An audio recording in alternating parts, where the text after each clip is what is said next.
All right, good morning, everybody. I'd like to welcome you this morning. I'm Deborah Wilson. I will be your class assistant today. Our facilitator this morning is Mr. Cornell P. Wright. He serves as the Executive Director of the DHHS Office of Minority Health and Health Disparities.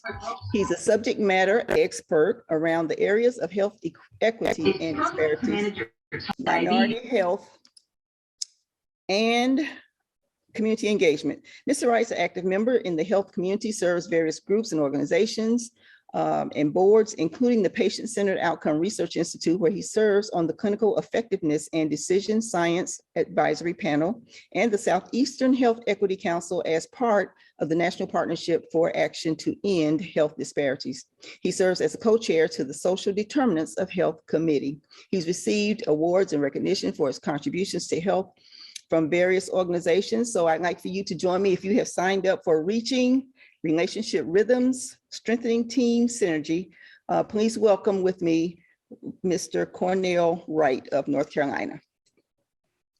Thank you so much for having me. Mm-hmm. And are you able to see how many people are in the room?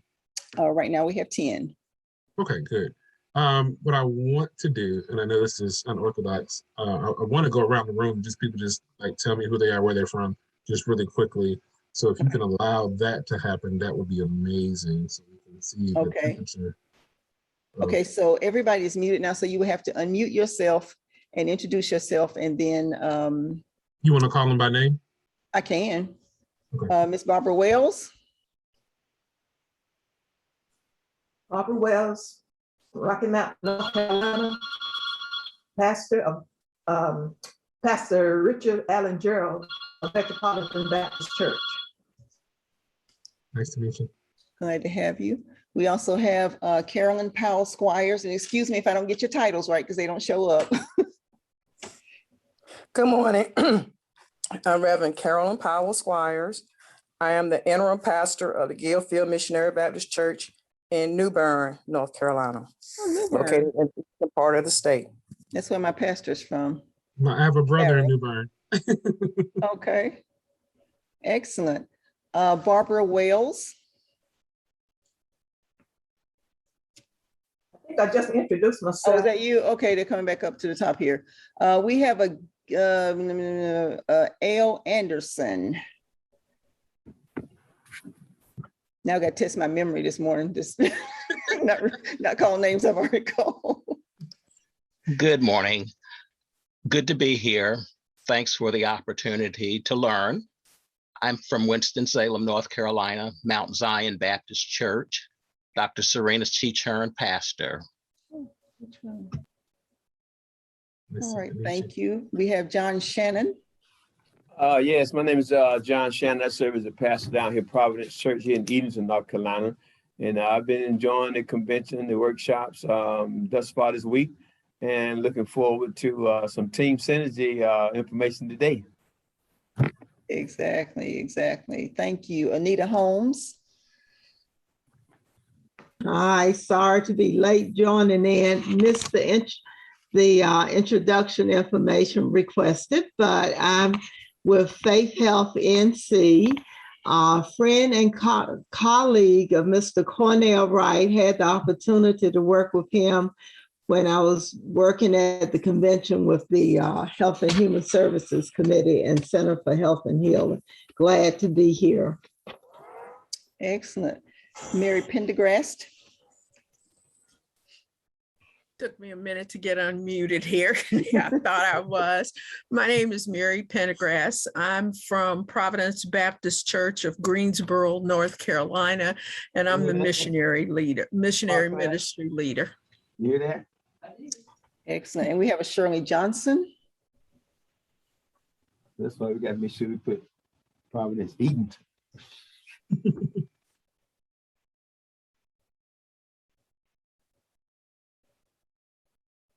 Shirley Johnson. Okay, we have someone that's registered. Good morning. Okay, she's here. My name is Shirley Johnson. I am a member of the Tillery Chapel Missionary Baptist Church in Tillery, where Reverend Anthony Flowers is my pastor. and I am a member of the News River Missionary Baptist Association. News River. Good to be here. Good to have you. And we also have someone that's just listed as a guest. So I don't know what that name is. I'm not sure if I can tell what the number.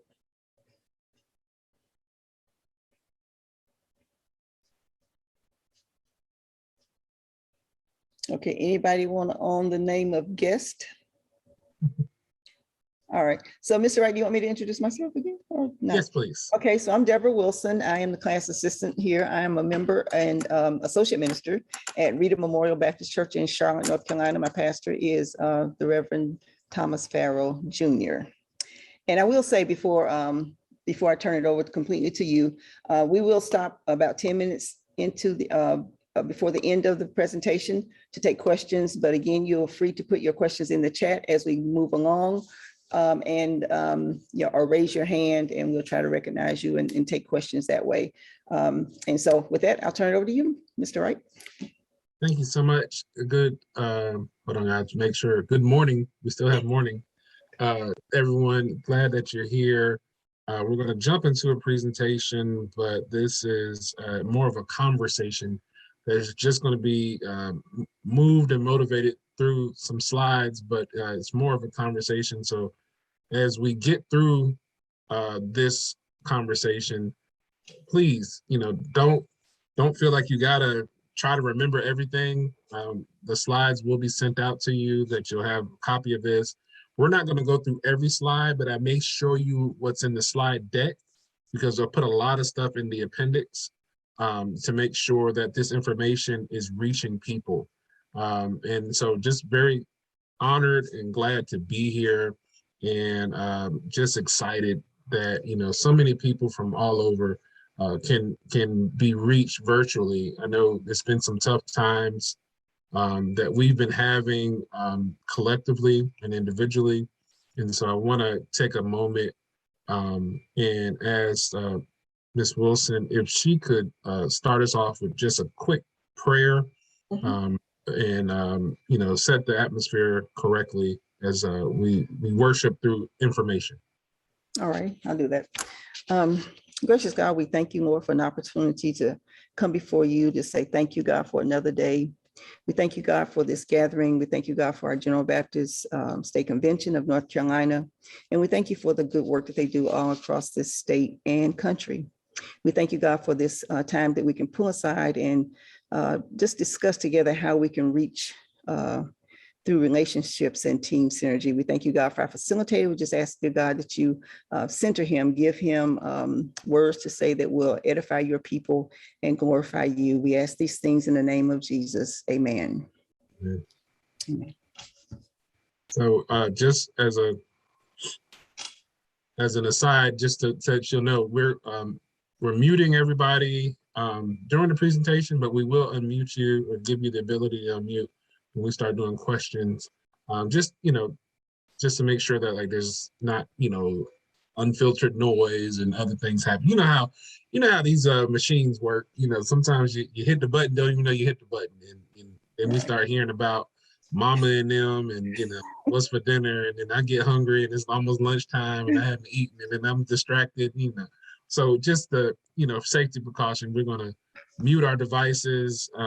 And like I said, please make sure that if something burning is come across you and you got a question that you want answered, that just put it in the chat for now, and then we can come off once we get through this initial part of the conversation to make sure we address everything. And I'm a more of an interactive person, especially live. So I may ask you to do some things, blink twice. I may ask you to type something in the chat just to make sure you're still awake and still alive. And so no pressure though. You do how you feel, and you connect on however way is best for you and whatever your learning style is. So I'm going to share my screen. Hopefully I do it correctly. To share presentation. And let's see. There we go. And Boom. Good. Okay. So again, I'm Cordell Wright, Executive Director of the North Carolina Office of Minority Health and Health Disparities within the Department of Health and Human Services, where Victor Armstrong serves as our Chief Health Equity Officer. Ms. Angela Bryant is our Assistant Secretary for Equity and Inclusion, and Dr. Mandy Cohen serves as our Secretary for the Department of Health and Human Services. And so we're so excited about some of these changes that are going on, but this is how the structure of the office currently is, and we are actually evolving into the Office of Health Equity. And so this is the leadership that I just spoke of, Assistant Secretary Angela Bryant and Chief Health Equity Officer Victor Armstrong here with myself. I look a little different now because I took some of that hair off the top, and so don't think that's somebody else. That's me. But as we get into the conversation, I do want to level set with us and just kind of get a better understanding of what health equity is as we get into this conversation. And then we'll get into more of the relationship rhythm piece as we go along. But health equity to us is the opportunity for us to all experience good health, for everyone to experience good health and have it sustained. When we think about the unfair differences that occur that prevent that from happening, we call those the health inequities. And then the way we measure it all by the outcomes that we see and the measurable gap and distance in those outcomes based on those comparisons, we call that the disparities in health. Those factors that can greatly influence how we live, work, play, worship, and engage, we call those the drivers and determinants of health. And all these things play a huge part in the puzzle of how health and wellness are connected and constructed in our lives, and especially in our communities. And so wanted to make sure that we level set even more in getting to this conversation of understanding that words matter, the way we use them matter, and the way we are defining things matter. And so sometimes we hear the word equality and equity, and we try to use it interchangeably, but it's not a reality. Equity means one thing and equality means one thing. So when we think about equity, it's giving everybody the same. I mean, we're thinking about equality, this means giving everybody the same thing. Equity, more so meeting people where they are. But then there's some other pieces to this puzzle, especially when we think about removing the enhancements and the structural barriers and getting to liberation. And then one of the most important pieces is getting to this state of inclusion where people in communities, people that are mostly affected are part of the solution, and they are playing the game to have an impact on their own health outcomes as opposed to us just telling them what they need and how they need it. It's more of a back and forth conversation that's inclusive of the roles, the values, and the concerns of community, and not just someone from outside the community coming in and pretty much saying or doing what they feel the community may need. And that's important, especially as we go on through this conversation. Some of the barriers that we see and experience are common to many of us. And so we won't stay long here, but we will take a little detour here and kind of talk about some of those other complexities that we see in communities, especially when it comes to our experiences in certain medical spaces and other places. Labeling is usually a concern, and hearing terms like a patient or somebody from the community was non-compliant or not adherent is not always fair. Also, the same thing with frequent flyers or people that are interacting or engaging with systems of health and healthcare at rates that are more than the normal rates that people would expect. And a lot of times we have to step back and ask the question, why?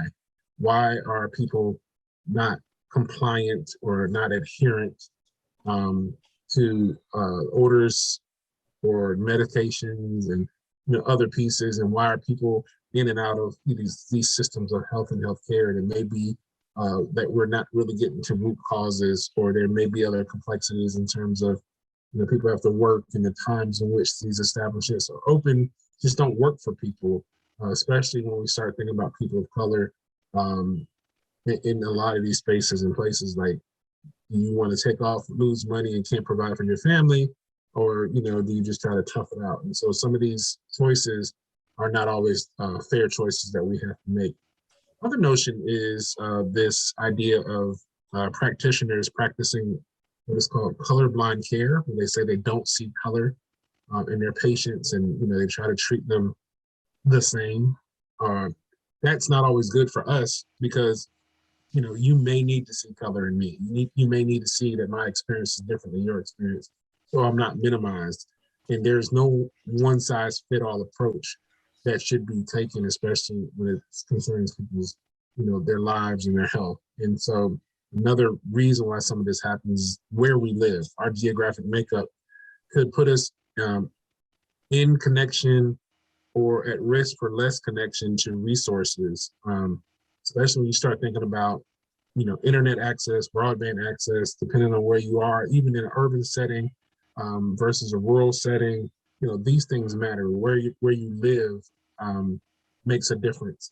North Carolina is 70% rural, so 70 of the counties out of the 100 counties are designated as rural counties, and that makes a difference, especially when it comes to being able to connect to resources and have that available to all people. Food access is a huge concern in a lot of areas, and so glad we were able to partner with Livingstone College and the General Baptist State Convention and the AME Zion and some other community organizations last year during COVID to put about $5 million into communities to address issues around food security and food insecurity. And so we just need more of those type of resources that are sustained and available, so that people don't go hungry and that people have access to healthy food options. And then there's just a lack of plain language, being able to say stuff that everyone can understand and comprehend and be connected to the message in a way that we are providing a lens of fairness or with equity, moving with communication equity in what we do. We talked about the drivers and determinants of health. I wanted to show this in a bigger fashion so that you kind of get a feel of what we're talking about. Speaking about environmental issues, education, housing, transportation, healthcare, food, nutrition, safety, violence, poverty. These are some of the stronger ones that we can lean on and learn from and really talk about and have a robust conversation on this, slide alone. But what if I told you one of the biggest drivers and determinants of health we don't even talk about, and I purposely don't even put it on this slide so that it triggers me to talk about it, is trust. And, if you trust people, you're apt to follow them. You're apt to understand and adhere to the guidance that they may provide. But if you don't trust people, if you don't trust our organization, or if you don't trust, government or whatever, then, you're more apprehensive to just, fall in line and do what is asked. And trust is such a big factor, especially as we start thinking about, what we've been seeing over the last year and some change of where we want people to be versus where people are. And trust is such a huge part of that puzzle. And we'll get to that conversation a little bit more too. When we think about what influences health equity, policy, I'll raise that up as it sticks out, as one of the things that is really important in this conversation. But policy is different depending on how we look at it. When we think about policy, we tend to think about that big P, a little p policy, meaning what's going on in like state, local government or federal government, that, those rules and regulations and statutes and laws that are a part of what we, connect to policy. But, you know, you don't have to raise your hand, but you can blink twice really hard if you've ever heard of this policy, and it's called, what happens in this house stays in this house. You know, you may have been affected by that policy at some point in your life or know somebody who has been. And that is a form of policy. It's not something that we normally think of as policy, but it's the way we govern ourselves, the way we connect to, you know, our community and our families and loved ones, and even those that, you know, we still got to pray a little bit more with. But when we think about this policy, I call it our Vegas ideology, or, you know, what happens in Vegas stays in Vegas. What happens in this house stays in this house is a policy that's been really killing us for years. We sometimes don't know about our family health history because we don't have that connection, because it's been something that's been taboo in terms of conversations for so long that we haven't really got, you know, in depth in those conversations to better understand, you know, what are we allergic to? What did Big Mama die from? If, you know, people had things in terms of health issues that we may have called something else, but, you know, you didn't have a connection to it because we just didn't talk about it. And that silence has been numbing in our communities and been hurtful if we're not careful. So I wanted to raise at least that one up, because it's so important that we know who we are. I've been in spaces enough to know that we realize whose we are, but we also got to know who we are in terms of our history and where we've come from, and those things that could be life-saving just by having the information and having trust in knowing for yourself in those situations. So as we think about this whole theoretical concept that I came up with called relationship rhythms, it really is important to look at it through the imagery of double dutch. And so what we're going to do is just kind of have this conversation here so you can understand, as we're talking about community engagement, partnership, and outreach, how all these things come together. So, you know, just type in the chat yes or no if you've ever done double dutch, if you've ever seen double dutch, or if you just don't know anything about it, just say no. You know, it's fine. It's okay if you don't know.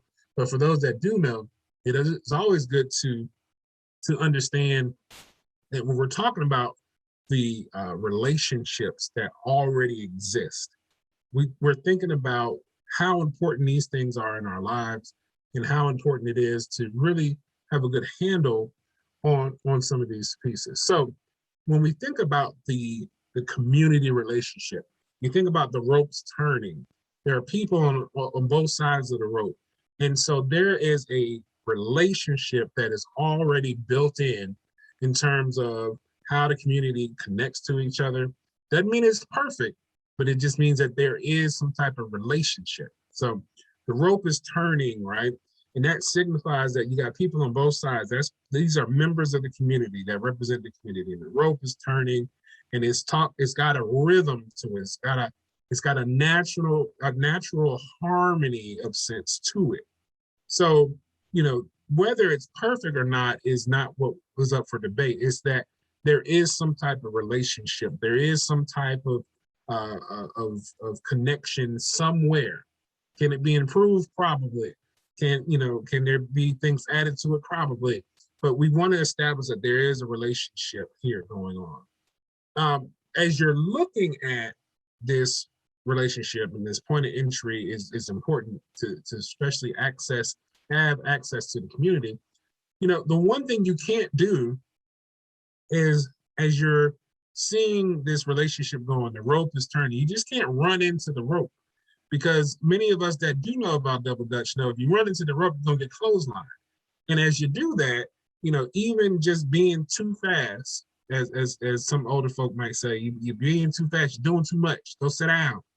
You know, you run the risk of uprooting and disturbing the relationship that's already been established, you know, in that community. So you got to find your point of entry. You got to find your gatekeepers. You got to find the people, especially if you're from outside of the community, to help you gain entry to the community. And then you got to understand the rhythm. So Many of my professional, non-professional, or pseudo-professional double dutchers would know that as the rope is turning and the people on either side and it's going, you tend to lean with it and rock with it just a little bit to catch that rhythm, to get the understanding of where you need to be in terms of who you need to be connected to get access into the community.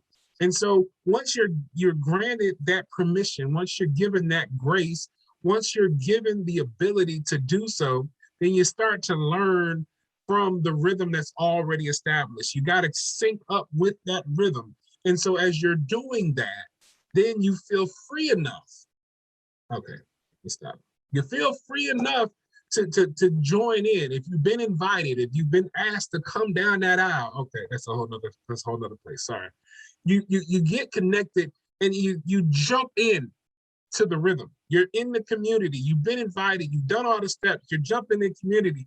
Now, what's as important is jumping into this relationship, this rhythm that's been established in this community. It's also important to make sure that you have an exit strategy so that you don't disrupt the rhythm going in and you don't disrupt it going out. But as you're in the community, as you're in the rhythm, as you're jumping with the people in the rope, you got to maintain that consistency so that you don't throw off the rhythm while you're in the community. So you got to be careful jumping in. You got to be careful of jumping out. But you got to be careful about being in this space of completeness and being in concert with the people in the community. And so you got to find that rhythm. You got to find that relationship so that you could do so. And so I just wanted to give that kind of illustration about what we're talking about. So first thing you got to do is identify potential community partners and know who needs to be at the table.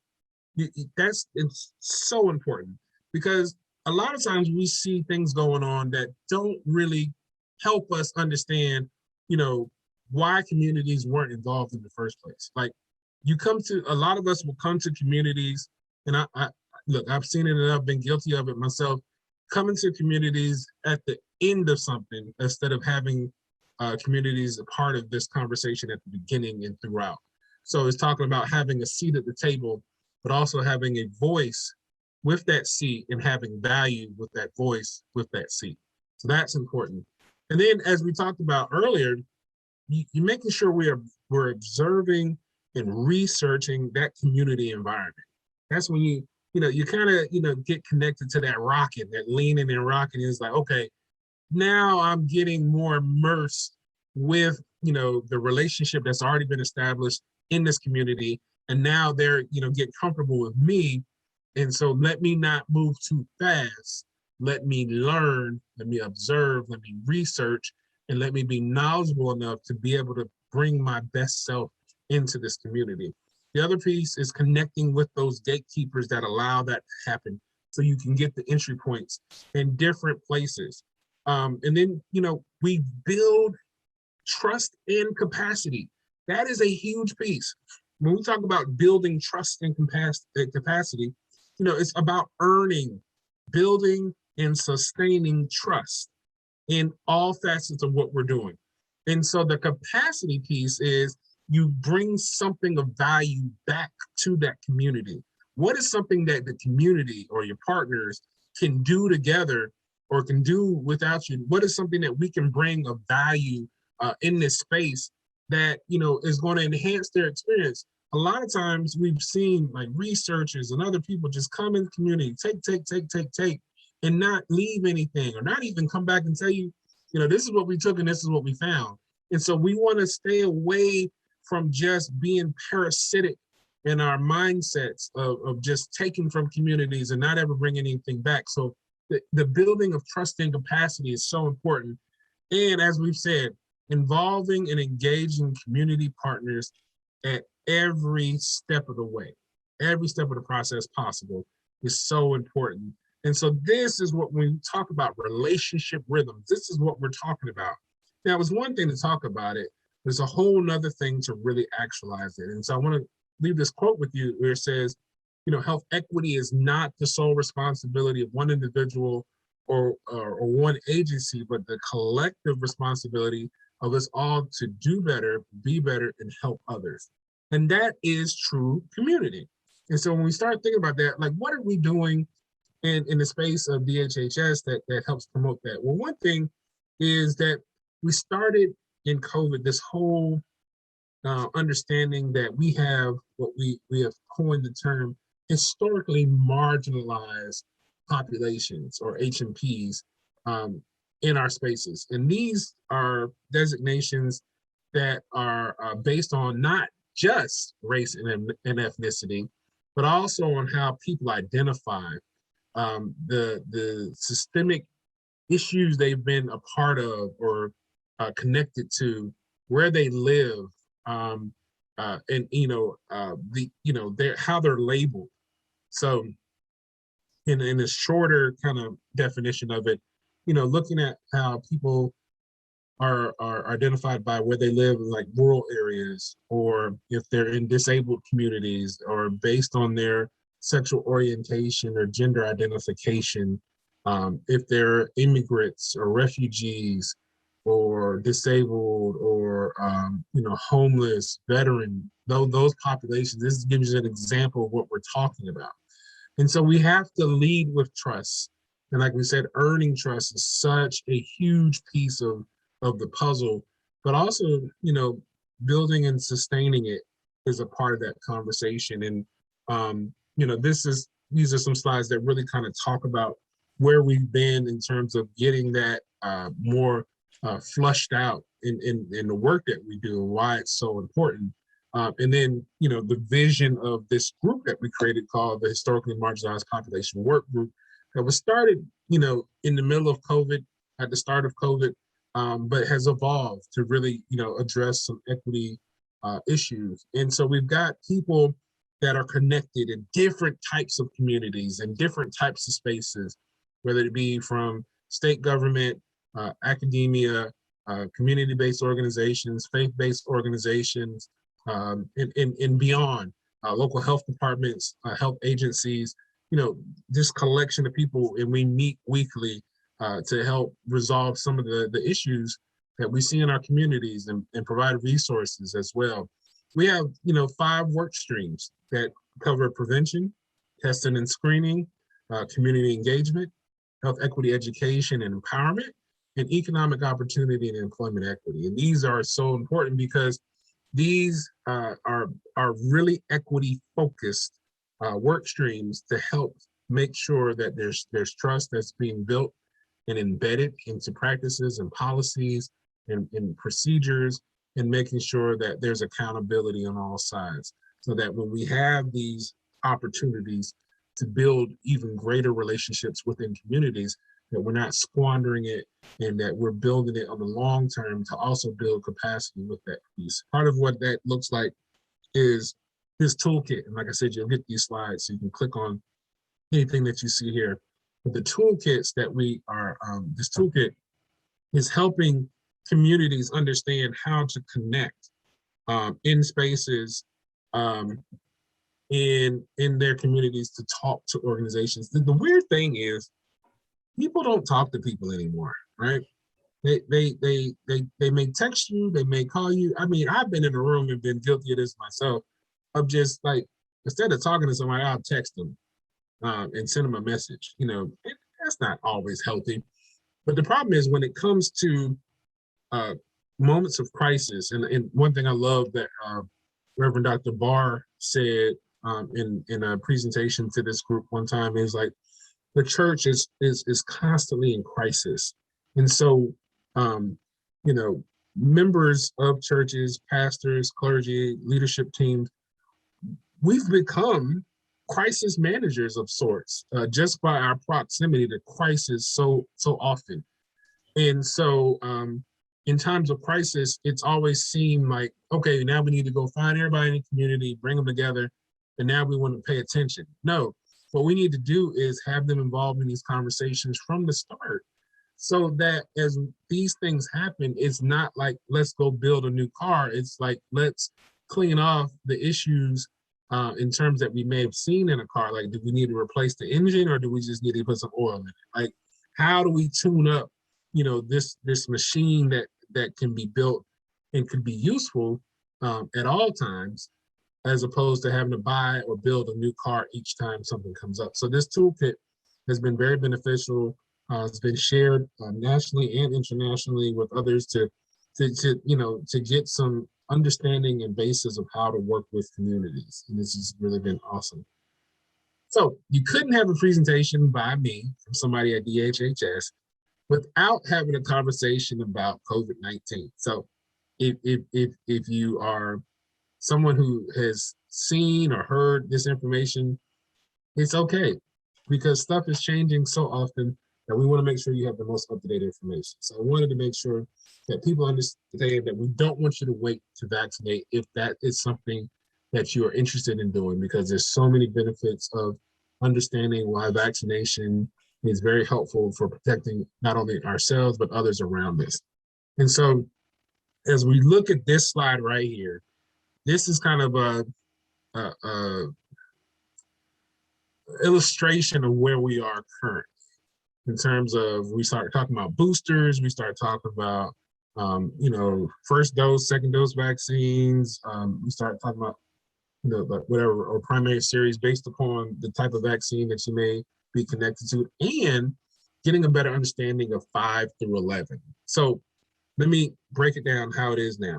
So if you have, if you fall into some of the categories you see in the box, 65 or older, or 18 and older with certain pre-existing conditions or concerns, as you can see down here, that can, these are some of the examples, but not the full, list of examples, then you are eligible right now to get either the Pfizer, the Moderna, or the Janssen or Johnson & Johnson vaccines, especially the boosters. So if you haven't had anything, go get your primary series, go get your primary doses, if you can. If you've already been, for Pfizer and Moderna, if you've had Pfizer and Moderna and you're past the 6-month period from the second dose of that vaccine, then you can get a booster if you fall into the categories that we're talking about. If you had the Janssen or Johnson & Johnson and you're 2 months after your dose, then you can also get a booster of the Janssen or Johnson & Johnson, or you can mix and match with either the Pfizer and Moderna for your booster dose. So want to make sure that that is understood.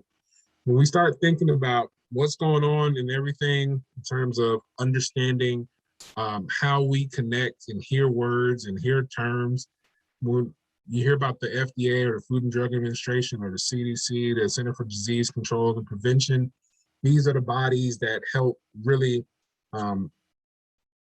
dictate what is allowed. So a lot of things that we talk about, we use this term emergency use authorization, or EUA. And so most of the vaccines are under the EUA. Pfizer is the only one that's been fully approved for ages 16 and up, because they put in, they had enough research, they put in the paperwork, and they did all that. So, Pfizer 16 and up fully approved. Right now, Pfizer is the only ones that can vaccinate under the ages of 18. So Pfizer 12 through 15 is still under emergency use authorization.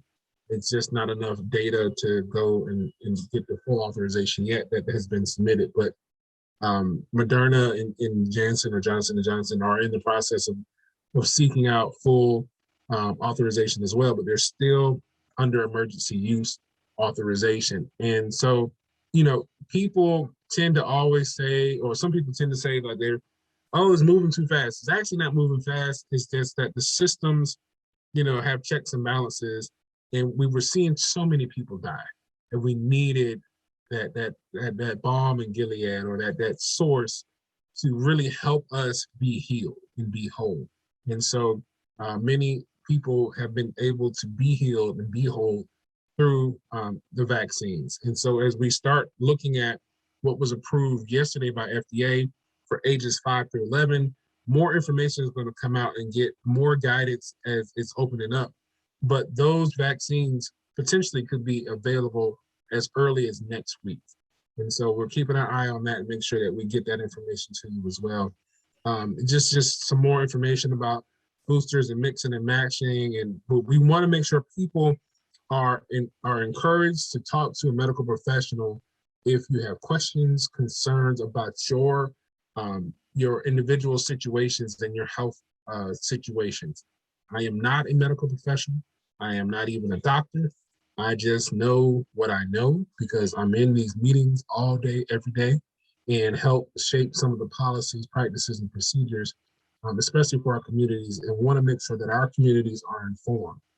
And so if there are questions that you may have, you have options.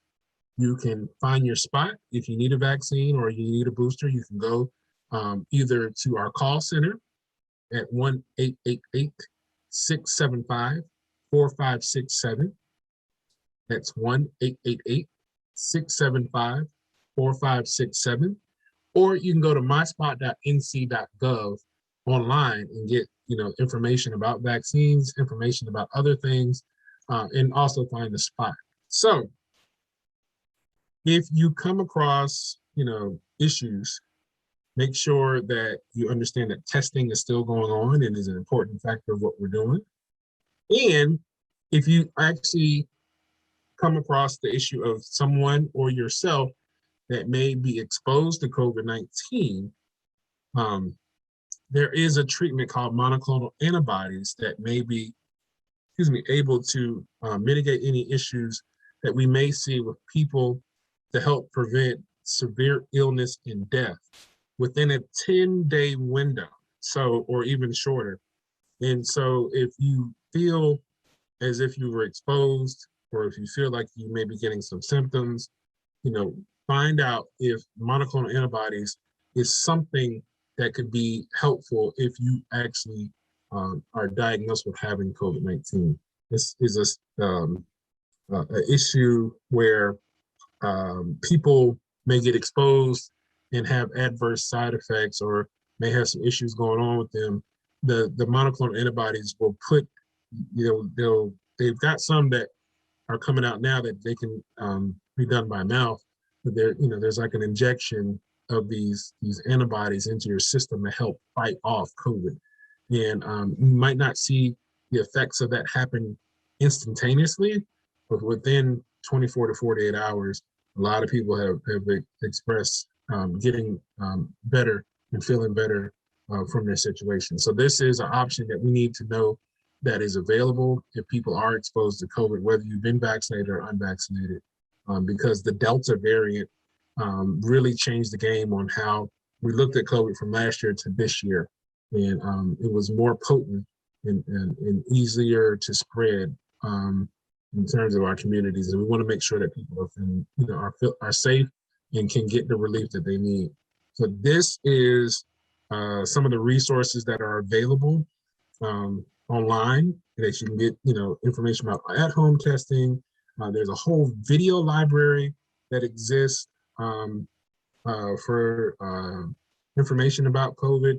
We have a team website for vaccines. So it's a Team Facts website. There's a website about monoclonal antibodies. And then there's just general information as things change, as things are evolving constantly, that you can have and share with family members, congregation, community members. It's still good to wear your mask and making sure that your mask covers your nose and your mouth at the same time, because I can't say how many times I've seen people that don't have the mask covering anything. You may have the mask at their chin. That's not protecting anybody. You might as well not have anything on. But if you're wearing your mask, it's got to cover your nose and your mouth. That's where you're going to be protected. Waiting 6 feet. I don't know how you all are. I go shopping. I don't like people all up on me. And so one thing out of COVID has just been like people have to sit in their little squares or their little circles and get away from me, because I'm quick to the Lord's still working with me. I got a smart mouth, so I'm quick to, before COVID, people would be so close to me. I'm like, well, I guess you're going to pay for these groceries since you're so close. You got my PIN number now. So waiting 6 feet is going to help a lot of us still, or even further, would help us in washing our hands in our surfaces. Still a practice that we should be engaging in at all times. Now, this is some information that in case you want to contact us, you can get us. But I want to show you what's in the appendix. And so in the appendix, we got some definitions and in terms that you can go through and use. There's some Easter eggs, as I call them. So this is, if you click on here where it says Gardener's Tale, it'll take you to a hyperlink where it's a presentation. It's a TED Talk by Dr. Kamara Jones, who talks about the allegories on race and racism. These are some more links to some information about addressing trauma and health, especially in our communities, and what we've been seeing in terms of adverse childhood experiences, PTSD, and then the one thing called DOTS. It may not be on here, but it's important to know, is the daily ongoing traumatic stressors that our colleague, Dr. Michelle Laws, who's doing another presentation currently, talks about all the time. So this information is so important to look through. We talk about bias, and there's a case study here that can get you through and understand how to incorporate equity. These are some of the tools that we've had at our disposal. Our health equity report from 2018, interactive map for social determinants of health for the state, and then our COVID-19 dashboard. These links are in the bottom of the presentation slides, but you'll have access to click them and hyperlink to them. And then there's some other information that you'll have. Here is a article, and here's a TED Talk that I've done. And then this is hot off the presses, and this helps you understand what we're seeing in terms of our vaccination, by not only race and ethnicity, but also by age group. So you can see ourselves in the data here. And so I'll stop here and take some questions and have more of the second part of this conversation, because it's so important to hear from you all and help you all understand where we're coming from and where we need to pivot as needed. So I hope I stopped sharing. Okay. Did I stop sharing? Yes, you can. You haven't yet. Oh no, what do I need to do? Oh, hit the button. It says stop sharing. So thank y'all so much. I hope I didn't go too fast or I didn't go too slow. A lot of information while folks are unmuting themselves or typing question. Thank you for sharing this vital information. Really some good information. I tell you what struck me was the that double Dutch example. That kind of brought it home for me as it relates to just get into the rhythms of building relationships, anywhere, communities, small communities, your family, your church, your, broader community with other partners. So thank you for that. If you have questions, go ahead and put those in the chat or unmute yourself and feel free to ask them. And I'm gonna take a little bit of executive privilege and have Ms. Anita Holmes share some information about an upcoming event that's going on. I think it's important for us to understand the connection between faith and health, and how, we have to have those connections for us to really understand where we need to be in those rooms and those resources and having a better understanding. And I know she's got some information about an upcoming event that will be interesting for a lot of us to attend and be a part of in terms of the work that she's doing in across the state with Faith Health. So Ms. Anita Holmes. Thank you, Cornell, for this surprise request and a great presentation. Yes, I do want to share information about an upcoming lecture, which is being sponsored by the Faith Health Division of Wake Forest Baptist Medical Center. Well, now it's actually Atrium Health Wake Forest Baptist, along with being sponsored by the National Association of Community Health Workers. John Hatch worked with General Baptist State Convention a number of years ago, I guess started in the late 1970s, a Health and Human Services program was there, and he and Dr. Manley, who were president, connected the dots with faith and health and how they all are intertwined. And that's why I said faith, health, they aren't really separate. It's all part of holistic well-being, the spiritual, physical, mental, etc. But there's a lecture, which is really a forum, more like a conference, that will be November 30th. That's the Tuesday after Thanksgiving. It's going to be virtual. Registration is free, but you do need to register in order to get the link. The focus will be mental health, and Victor Armstrong, you just saw his picture, will give the keynote address. Ben Money, that many of you saw during the Hatch, what should I say, the Hatch announcements, the Hatch information sessions, formerly with Department of Health and Human Services, and now with the National Association of Community Health Workers, will be presented along with our esteemed Cornell Wright, who will interview John Hatch, who I call John Hatch, along with Dr. Manley, who was president of GBSC at the time, co-founded the first health programs at General Baptist State Convention. I think you will find it stimulating. We'll talk about power structures in the afternoon and the shift, as Cornell talked about equity. You know, it's going to take all of us rather than seeing one group as the central power. So I'm thinking I can, if I do not share it in the link, I think Dr. Barr has offered to share information on it, and I'll see if he could distribute it. Thank you so much. Thank you for the opportunity. No. Ms. Deborah, do we have any questions? And if not, I will definitely call on people by name. I don't see any questions in the chat at this time. So I think this is a good time, as you know, as we're continuing this discussion, because I know we got a few more minutes before people have to move on. What are you all seeing in terms of where you are in your churches, in your communities, that could be helpful for me to take back to leadership at the state government level, in terms of, it could be anything. It doesn't have to be about vaccinations, but it could be about, you know, just disparities or inequities in general, or just resources that you need. This is a perfect time for us to have this conversation. And since it is recorded, it will not be lost, but we can lean on what we're hearing and see if we can provide any kind of resources and relief in some of these areas. So Anita has put some more information in the chat.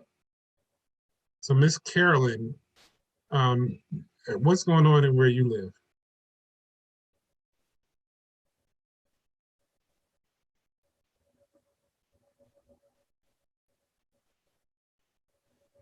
This is where I need your help. This is where I need your amens now. You need to unmute herself. It's interesting to hear you today, because my first career was as a public health educator with the Craven County Health Department. And I'm still just concerned that, 40 years ago when I started in public health education, we did more related to educating our community about public health issues. And really that doesn't occur now. I feel like, I'm not saying I was that good, but I felt like I did a good job of helping our African-American communities better understand related to diabetes and high blood pressure, and just improving general health status. When I left the health department, I went into the public schools. So really, I sort of ended my connections with the local health department. But really, I see that there's a need to get involved with our local health department so that they can be seen as someone that's making a difference in our communities today.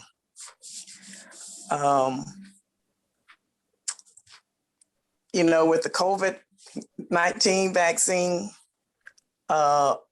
all of our senior citizens basically in our local church have received their vaccines.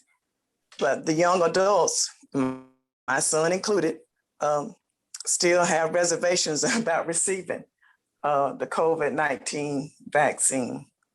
So just really reconnecting to health facilities that can make a difference in our community. I think there's a need for that in Craven County at this time. Thank you so much. And thank you for your prior service and continued service in our community, because that is so important. And let me just state this on the record.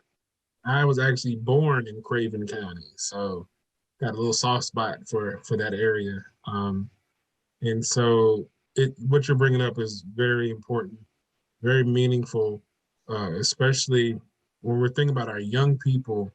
And if there's anything that I can do or help facilitate to help have a conversation with some people that are younger in your community, you know, they may look at me as an old head in their eyes because, you know, I'm 42, but we do have younger people that work with us. We have some interns that are high school and college aged, so that, you know, we can get a better understanding and perspective of, you know, what this age group looks at, what the influences are, especially in conversations that that we have in terms of, you know, not just only looking at vaccination rates. And I mean, that's important because there were so many people dying so quickly. But, you know, as we have this momentum of speaking about equity, what can we do? What can faith communities do in the space to connect the dots and build the bridges and continue to sustain those bridges from health systems and resources to communities and congregations? And I think one of the bigger pieces when we speak about like how congregations, faith communities, and leaders have been connected throughout the years, the General Baptist State Convention has been in a perfect place to be an example of how that work has gone across, been sustained, saved lives, and provided resources and opportunities for people. You know, you're looking at a living example of a product of the work of the General Baptist State Convention and myself. I started out, oh gosh, what is that, 17 years ago as an AmeriCorps fellow out of the office that I now run, and was placed with to work with the General Baptist State Convention's Center for Health and Healing, which is a nonprofit affiliate, and where we did health education, health promotion to churches and community groups across North Carolina, and made a real difference in a lot of different areas, including, we had different initiatives, infant mortality reduction, faith and health initiatives, the minority health careers initiatives, and, you know, tobacco prevention advocacy initiatives that we did statewide with the associations and congregations and communities that surrounded many of the faith communities within the General Baptist State Convention in North Carolina, working with the presidents, working with the moderators, working with the local leaders, working with the people, the gatekeepers on the ground, and how that really, you know, propelled me to be in the position I am today, to help so many people across the state. Because, you know, sadly enough, I didn't grow up Baptist, but sadly enough, I had no understanding that these structures even existed in such an organized fashion within our faith communities. And so when I was in grad school, my last year of grad school, I came to get this opportunity and work with Miss Anita Holmes, who ended up being my first real boss, my first real supervisor, and taught me the ropes of how to be engaged in communities in a way that I hadn't been before. And with my youthfulness, was able to, you know, use certain strategies and approaches that I knew of that worked for people my age. And, you know, that blend is important. So Ms. Carol, if any way I can help, not necessarily myself all the time, but if we can get other people that could help influence or even just have a conversation with younger people in your community. And if they do want to talk to me, I'm available. But if they want to talk to somebody younger, we can make them available too. I really love that ability to have these conversations. So thank you. And Miss Anita, I know you had a comment in the chat. I didn't get to read it all before it disappeared. And anyway, I do want to say, Mr. Wright, that I do plan to be in touch with you because health education was always my first love before I went to the school system. So my big initiative when I was in public education, health education, was teen pregnancy prevention, which we really don't talk about that much now, but really that was one of my big focus, was the teen pregnancy prevention along with other health issues in our community. But yeah, there is a need for us to do some more grassroots kinds of things, because that's the only way you help people is grassroots, and we tend to forget. That's where we got to hit the pavement. If you don't hit the pavement, you're not going to see any changes or any movement in the right direction.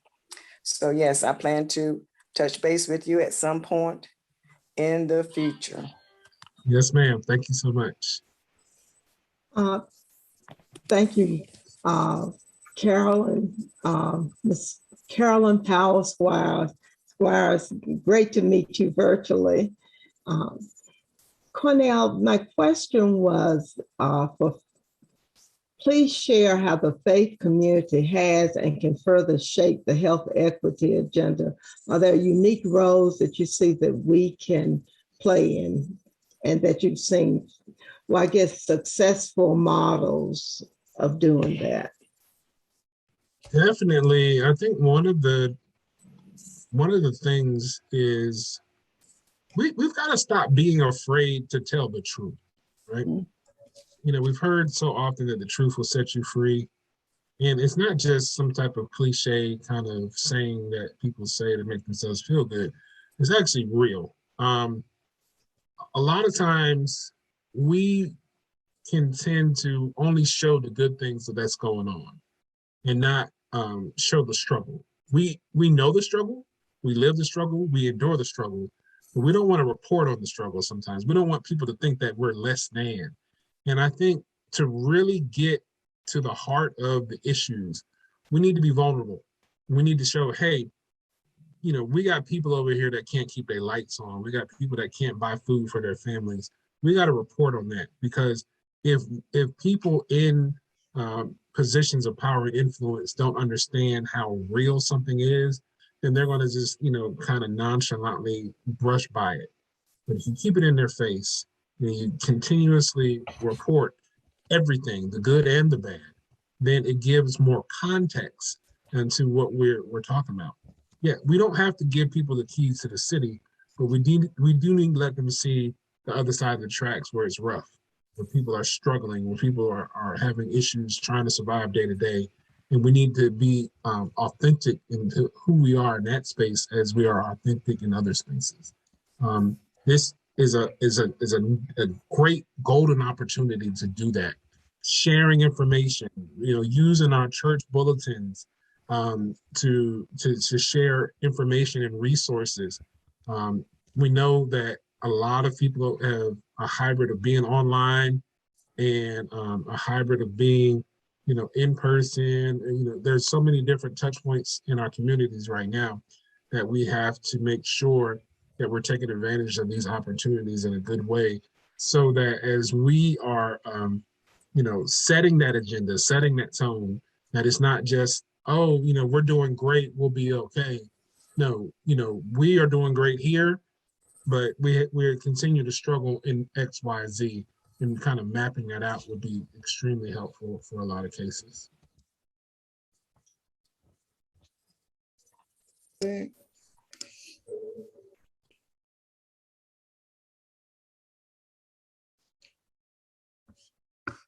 Are there other questions or comments? You're getting real quiet on me today. What's going It on? is quiet. So we have 10 minutes. The alarm is going off here. We have 10 more minutes. And so before we do go on, there may be some other questions as we're talking, but I do want everybody to join me in thanking you for this presentation today. Very helpful information. I think it actually helped me to look at team synergy in a different kind of light today as it relates to healthy communities. So with that, you guys, most of you are, some of you, I can see your faces. So if you'll join me in thanking Mr. Wright for his work in the community and also for this presentation today. So I'll give you a hand. Thank you. Thank you so much. And so, one thing I do want to raise up is that, we have a space and an opportunity here to share, what the community is hearing, feeling, experiencing. So if you have recommendations for, people like me and people above my pay grade, please email me, email us and share those recommendations. Because I mean, we put those into a document and share that with leadership weekly. And so if you're seeing something in community, or people, you got questions about certain resources, you want to know what's going on in terms of people who may need assistance with rent or mortgage assistance because maybe they lost their jobs, or maybe they got COVID, or whatever, they need food assistance. There are programs that exist, there are resources that exist in these areas, and we need to be able to share those with you. So please feel free to email me directly. It's cornell.wright@dhhs.nc.gov. So Cornell, CORNELL.WRIGHT@dhhs.nc.gov. Or you want to be more connected to me, you can call my work cell at 919-270-6992. Again, that number is 919-270-6992. Call me, you can text me, you can email me. You can put up the bat signal in the sky, whatever you need to do, solar flares. We want to make sure that we're getting the information in the right hands of people that make decisions, that make policy, that make, that are great influencers in, how we live, work, play, engage, and worship. And so I want to give extreme kudos and shout outs to all the leadership within the General Baptist State Convention, North Carolina, who helped make a lot of what we do possible. As we're rolling out the pediatric vaccines for ages 5 through 11, we reached out and have had connection in certain communities to make sure that the issues that we saw at the beginning of COVID vaccines, we don't see now.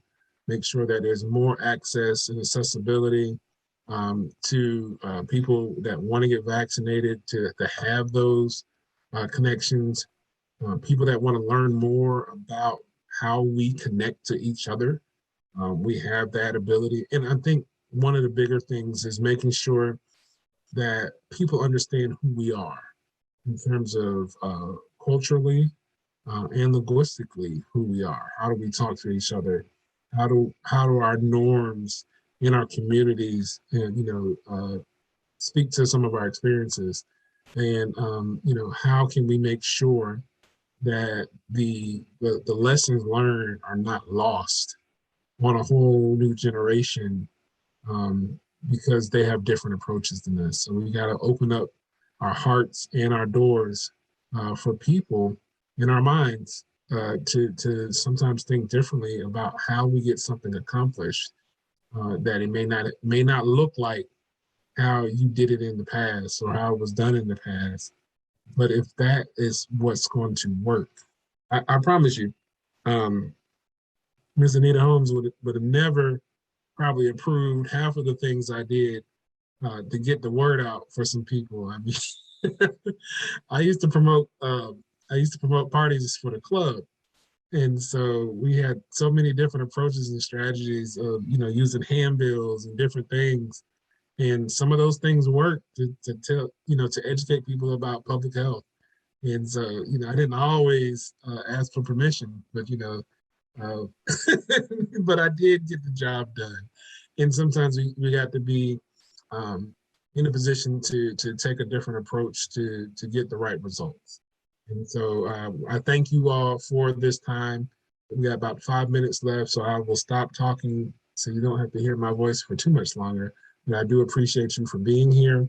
I appreciate you for the work that you do and the people around you that you can help educate with this information.